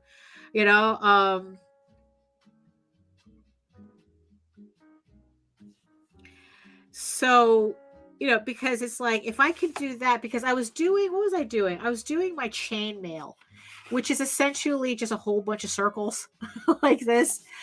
Hey, Grant, I'm just, so it's like I have it in a lot of places, like here and here, and a clone stamp. Yeah, probably.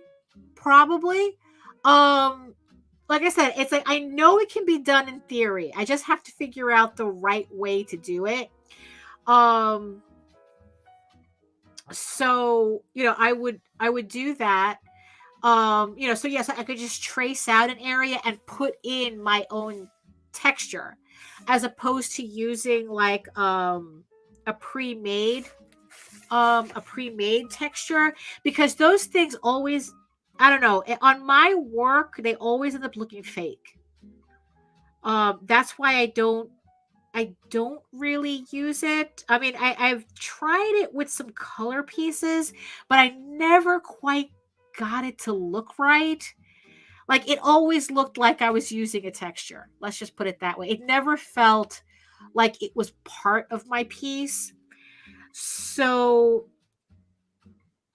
yeah, so I'm going to be experimenting with that to see if I can do something like, and what's funny is that like even my, let's see, like, I don't know, like there's just, I don't know, it's like there's just a certain way that I do the lines, like I don't know, they're wonky enough that if I try to make them, if I try to use something pre-done, like I said, it looks fake, it looks added in, and it bothers me. You know, so so I was just trying to figure out, like, okay, which would be, so I would have my straight hatch that I have here. Then there's a cross hatch, which I actually have here. It's just literally, you know, just like, it kind of looks like a basket weave, kind of. And then I have the wood grain, which I'm infamous for. Then there's the chainmail that I showed, and then I would do leaves, very generic leaves and flowers. Oh, thank you, thank you. You know, I try.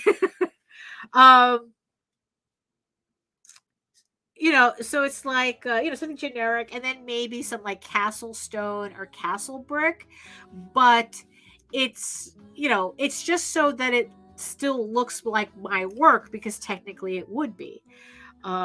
So yeah, so if I can get that to work, I will definitely let everybody know. You know,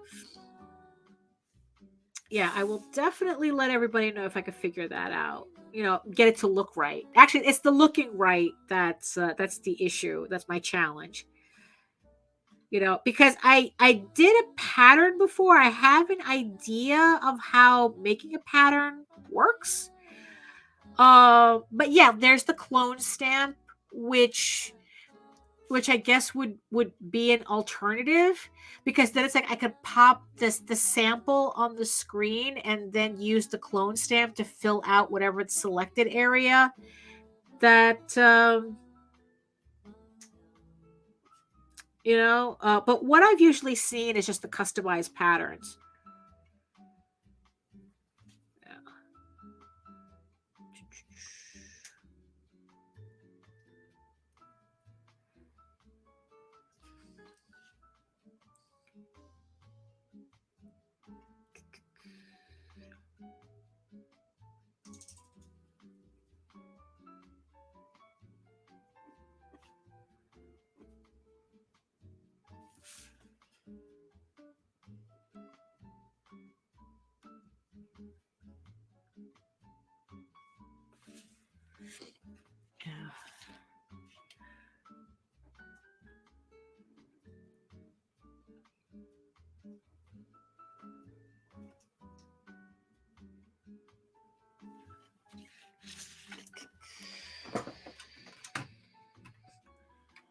Let me just see something here.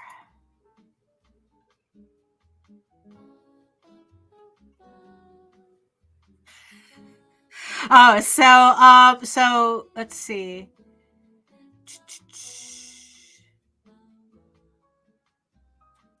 Oh, so there you have it. So there you have it. So the signal to noise is happening. So Nita was just telling me on the side, because I did, if you guys follow me on Facebook, I did pretty much a mini rant on AI. I've been doing that for a bit. It's just that lately it just seems to have exploded.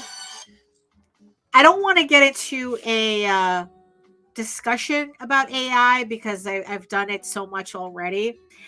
But she just mentioned to me that NBC is now reporting about all of these artists who are pushing back against AI because of the pure unethical everything of it. You know, you're talking about the, you know, like these companies are getting, you know, it's like they're being valued at $1 billion when their entire system is built on the back of stolen artwork. Every single one. You know, so, and a lot of artists, rightfully so, we're all pushing back on it. I mean, it's like us as a network, you know, Indie Comics Network, we refuse to support AI projects. You know, and you know, it's like, and I personally refuse to support AI projects. The but as a promotional, as our site, as you know, our promotions, we refuse. If you're doing AI shit, we don't want to know. We don't care about it. We're not interested, you know.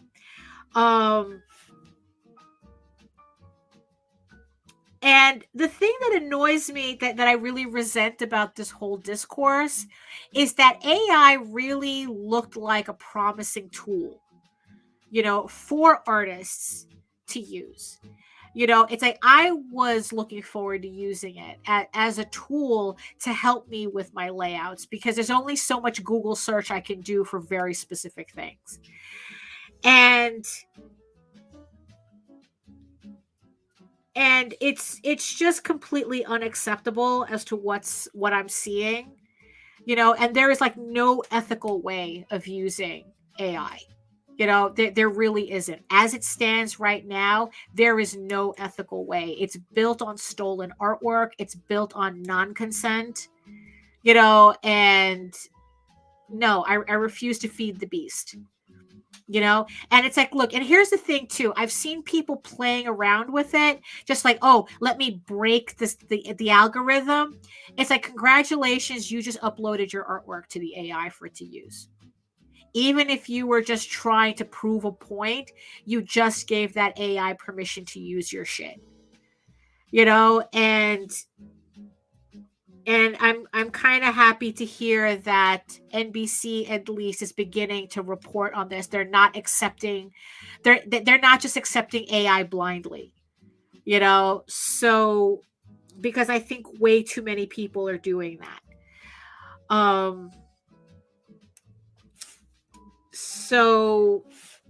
So yeah, so the moral of the story, that I guess, that, you know, to end on this, is that keep complaining, keep pushing back, keep making it known what your stance is on AI, you know, because that's the only way, especially us as small creators.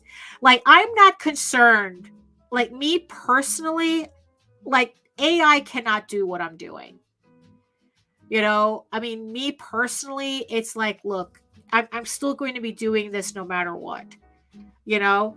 Would I have liked to have used AI as a tool to help me with it? Yes, but not the way it is now. I am not helping build that Frankenstein.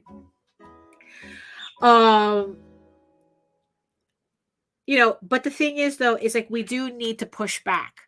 We do need to pretty much proclaim to the world that what that shit is not art. And keyboard jockeys, you know, it's like, keyboard jockeys have no place in our community, you know. And we really have to make that known and loud. You know, it's, I mean, the fact that it needs to be said, you know. But yeah, but that's pretty much what I just, like I said, I don't want to get into a conversation about it, because it's like, ugh, I'm, you know, all I can say is don't be complacent about it. I don't, I really want to say I'm bored to death with this conversation, because it's just so obvious. But at the same time, there's way too many jackoffs out there really pushing this shit. And it's like, no, we have to push back, you know?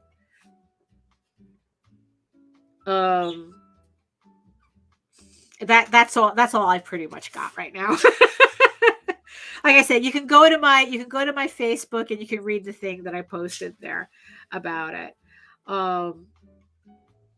You know, everybody who's arguing in favor of AI, they're disingenuous hacks, and they're not worth debating. Every fucking artist worth their salt are telling you loud and clear what we think about this. There is no discourse.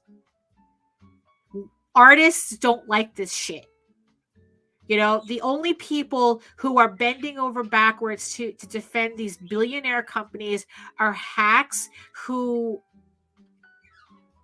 you know what, and people who wouldn't know good art if it bit them on the ass. These are the people who probably would have never been to a museum, or they think that it's boring and shit, but all of a sudden they want to be known as, oh, I'm an artist now. No, fuck you. You are not. You are an artist as much as me typing in keywords in Google makes me a programmer. But yeah, like I said, I don't, it's like, you know what? That makes me tired. That conversation makes me tired. So I don't want to like I said, I don't want to get too much into that. So let me just move this over. Let me just bring this back up here. Because like here we are, we're just hitting at the top of the hour. So I'm just going to hold on, let me just find my stuff here. So we're just hitting the top of the second hour. So this is what I got so far. It's definitely a lot more I would have had if I have done that page. Maybe I would have finished it, but at the same time, I wouldn't have the same satisfaction of feeling like I accomplished something. This panel would have just felt like I just trudged through it. This one, at least, okay, it's like I finished a panel. I finished, so that's what I got. That's what I got for today. So, like I said, the whole point of the show is the whole point of the live stream is to kind of have a very, casual, conversational, kind of like we're seeing each other at a convention and we're just, having a good time. Look, even when I'm at conventions, yes, thank you, Jake. Thank you. That's yeah, exactly. You're as much of an artist as you are a hacker by pressing F12. I mean, really, that's really what that is. But like I said, the whole purpose of the show is kind of like, we get to hang out, we're talking, we're having a conversation where you're watching me draw, right? Which is something none of those AI assholes can do. You're watching me do this, and we're just hanging out. It's like being at a convention. You're in front of my table, we're talking, and that's kind of like the whole purpose of this. Right? Yes, exactly. Exactly, Jake. Or everybody knows your name, right? So Jake, are you Norm? Is that what it is? Actually, you are. Both you and Joe, you're both Norm, okay? Oh, you're what was the name of the mailman? So that's what you guys are, Norm and whatever the mailman was. Right? So thank you. Oh, did you back the copy, or it's like you're looking forward to more Tall Tales? Either way, thank you so much. Thank you so much for your support. Oh, there we go. Yes, exactly. Yeah, Jake is Norm, and Jake is Norm, and Joe is Cliff. There we go. So we're all sitting in the corner, and it's like I don't remember the show enough to know all the rest of the characters, but we all know the vibe, right? Oh my goodness. So let me just switch over. Okay. Oh, there we go. Very nice. Very nice. All right. And let me just do this. Hold on. There we are. Okay. So yeah. Okay. Oh, well, I mean, you know what? I'll just leave it like this. I'll just leave it like this. There we go. Oh, yes. Just for everybody to know, it's like me and Nita have been percolating a topic for the next House of Bob, which is our adults only live stream, which we will only be broadcasting on YouTube. It will obviously not be available on Twitch or on Facebook for that matter. And yes, so that's going to be on December 31st, 8 p.m. to 10 p.m. we're percolating a topic. We're going to completely eviscerate AI on it, or at least shit on it really well. So we're still kind of going back and forth, but we definitely have yes. Oh, right. Yes, that's true. For the first 15 minutes, we're on Facebook, so we give everybody a chance to find the show. And then once we hit about 15-20 minutes, then we cut off the feed to Facebook, and then we get to the nitty-gritty. So yes. Yes. So House of Bob. Yeah, actually, do I have that here? No, actually, I don't have it here. I don't have the card here. So okay, that's another thing I have to upload. Oh, there we go. Thank you. Yes. So it's I still gotta find all my stuff here. Technically, yeah. I mean, yeah. Technically, that yeah. Yeah, so this is House of Bob, our adults only stream. Yeah, I know. It's right there in my face, and I'm not seeing it. Hold on. Where am I? Poof. Okay. So yes, House of Bob, our adults only drawing live stream. Me and Nita will be talking about AI, how AI is inherently fascist, and because yes, it is, and why is it I can't find proper male nude models on Google? So we're going to be talking about that on House of Bob on December 31st, New Year's Eve, because what better way to start the year, to end the year than with furry porn. So yes. Yes, exactly. So, oh yeah, that Nina's surprising me with my own graphics. So yes, so join us, and we will have more of a deep dive discussion on that. So I guess it's like, look, it's like, so there we have it. That's all I got for now. So let me just say, okay, so there we go. We say goodbye to Epidemic Sound with their bossa nova playlist. Thank you so much. And so at least that way we don't get kicked off at Twitch for copyrighted music. So yeah, so let me just set this up. Where's my stuff? Oh, here and here. Yes. Oh my God. Yeah, we're officially at the end of the stream. Thank you so much for everybody who's joined me today.